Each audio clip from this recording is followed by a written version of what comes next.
I think it's pretty obvious to everybody now that there's something really rotten in Broward County.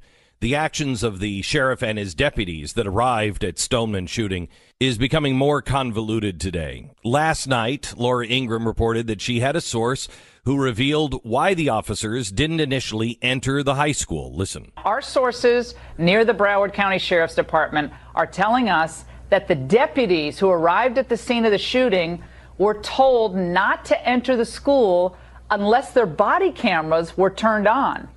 And then we found out that the deputies did not have body cameras, so they did not enter the building or engage the shooter.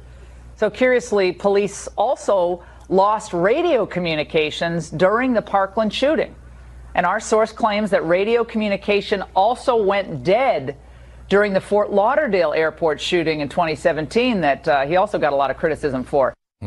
Now, to lose precious seconds because of a lack of body cameras is outrageous. We didn't have body cameras 5 years ago. What would the officers have done then? Scott Peterson, the deputy who stayed behind the concrete stairwell during the rampage, also defended his actions yesterday. He issued a statement through his lawyer claiming that he heard gunshots but believed the gunshots were originating from outside of the buildings on the school campus.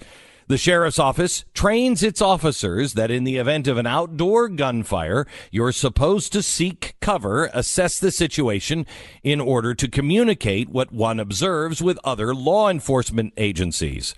Allegations that Mr. Peterson was a coward and that his performance under the circumstances failed to meet the standards of police officers are patently untrue. That's an end of the quote. Now, maybe Peterson is telling the truth.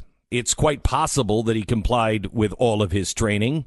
It's quite possible that they were told not to go in with body cameras because that sounds like a political move, and we all know that the sheriff now is nothing but political.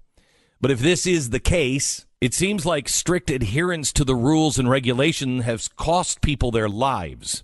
When does making sure a body camera is operational more important than saving a life? The answer is never.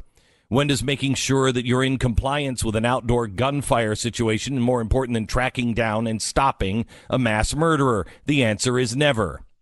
Look, I wasn't there that day, and it's easy for all of us to play quarterback now after the game is over. We don't know what really happened. These all could be feeble attempts to cover the Broward County Sheriff's Department's actions or inactions. They could be telling the truth. We don't know. Right now, we are desperately searching for somebody to blame for this tragedy, but we already have that person in jail, the guy who pulled the trigger.